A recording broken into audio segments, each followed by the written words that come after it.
ശബരിമല യുവതീ പ്രവേശനത്തിൽ സർക്കാരിന്റെ നിലപാട് മാറ്റത്തിനെതിരെ ആക്ടിവിസ്റ്റ് ബിന്ദു അമ്മിണി. അത് മക്കളും കൊച്ചന്മാരും കൂടെ അയക്കും. ആഗോള അയ്യപ്പ സംഗമം സർക്കാരിന്റെ ഇരട്ടത്താപ്പാണെന്നും ബിന്ദു അമ്മിണി കുറ്റപ്പെടുത്തി. എന്നാലും നീ എന്നെ ഒറ്റക്കെട്ടിട്ട് മുങ്ങിക്കളഞ്ഞില്ലേടാ.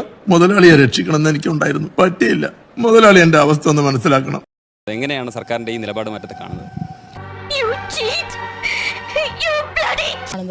ആർക്ക് വേണ്ടിയാണ് ഇത്തരം നിലപാട് മാറ്റുന്നത് നമുക്ക് മനസ്സിലാവുന്നില്ല. സത്യത്തിൽ എന്റെ അവസ്ഥ നിങ്ങൾക്ക് അറിയാൻ പാടില്ല എന്നിട്ടാണ് നിങ്ങൾ ഇങ്ങനെയൊക്കെ സംസാരിക്കുന്നത്.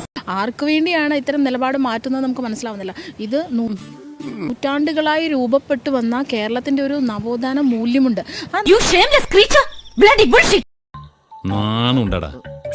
നവോത്ഥാന മൂല്യത്തെ ഒക്കെ തന്നെ കാറ്റിൽ പറത്തിക്കൊണ്ട്, കോടതി വിധികളും ഒക്കെ കാറ്റിൽ പറത്തിക്കൊണ്ട് ഞങ്ങൾ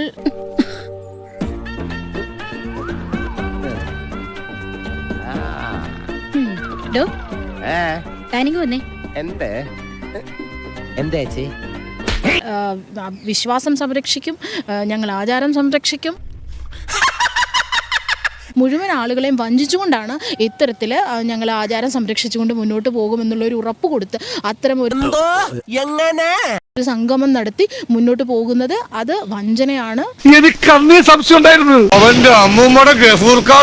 വഞ്ചനയാണ്, ഇരട്ടത്താപ്പാണ്. അതിന് വലിയ വില കൊടുക്കേണ്ടി വരും.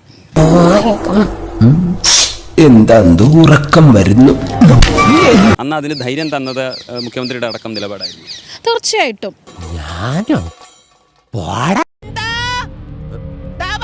സുപ്രീം കോടതിയുടെ കൂടെ വിധി പ്രഖ്യാപനം ഉണ്ടാകുകയും മുഖ്യമന്ത്രി അടക്കമുള്ള ആളുകൾ അതിനെ പിന്തുണയ്ക്കുകയും ചെയ്ത സാഹചര്യത്തിലാണ് എന്നെ പോലെയുള്ള ആളുകൾ ശബരിമലയിലേക്ക് പോയത്. തളരരുത് രാമൻകുട്ടി, തളരരുത്.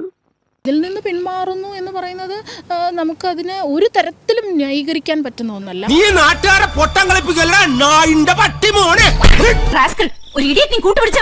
ഒരു പുരോഗമന സർക്കാരിന്റെ ഭാഗത്തു നിന്ന് അല്ലെങ്കിൽ ഇത്തരം ഒരു ഇടതുപക്ഷ പാർട്ടിയിൽ നിന്ന് നമ്മൾ ഒരിക്കലും പ്രതീക്ഷിക്കുന്നതല്ല. എനിക്ക് താക്കിയതല്ലേ, അണ്ണം വിഷമിക്കണ്ട.